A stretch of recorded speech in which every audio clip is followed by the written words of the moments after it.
Good morning, everyone. So, today we will start a new chapter in science, chapter 9, Force and Law of Motion. So, what is force?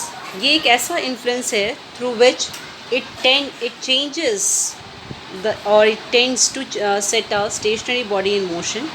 किसी stationary body को ये motion में ला सकते हैं या फिर किसी moving body को stop कर सकते हैं, डायरेक्शन को चेंज कर सकता है या फिर स्पीड को चेंज कर सकता है, शेप एंड साइज़ को भी चेंज कर सकते हैं. So it tends, that means it tries to do that, but हमेशा ज़रूरी नहीं कि आप जब फोर्स लगाएं तो कोई भी ऑब्जेक्ट मूव हो जाए.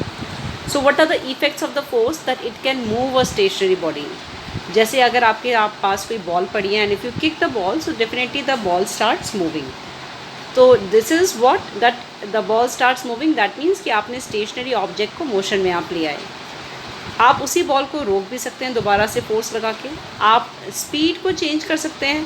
कैसे? अगर आप साइकिलिंग कर रहे हैं, if you apply more force the speed will get change. The same way you can change the shape and size of a dough. अगर आप उस पर फोर्स लगाते हो you can change that. So there are the different types of the forces. One is the balance force and one is the unbalanced. Balance force वो होता है जिसमें कि नेट रिजल्टेंट आपका ज़ीरो आता है. फॉर एग्ज़ाम्पल, ये एक हैवी ऑब्जेक्ट है जिसमें from all the four sides we are applying the force.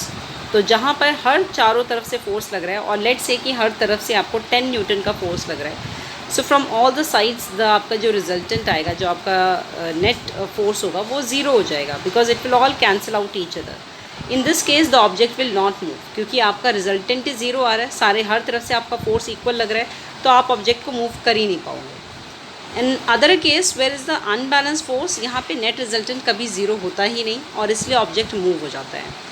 For example, जैसे यहाँ पर एक तरफ से 100 न्यूटन का फोर्स लगा रहे हैं आप and other side it is 20 newton.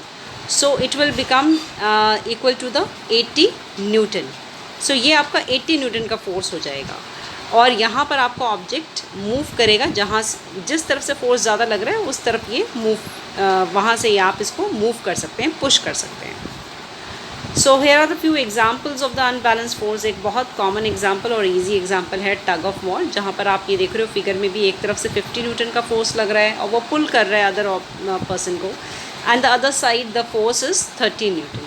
So obviously when he will pull, जहाँ पर ज़्यादा फोर्स है वहाँ से जब आप पुल करेंगे तो the persons will be pull towards the 50 newton side, because यहाँ पर आपका फोर्स ज़्यादा है.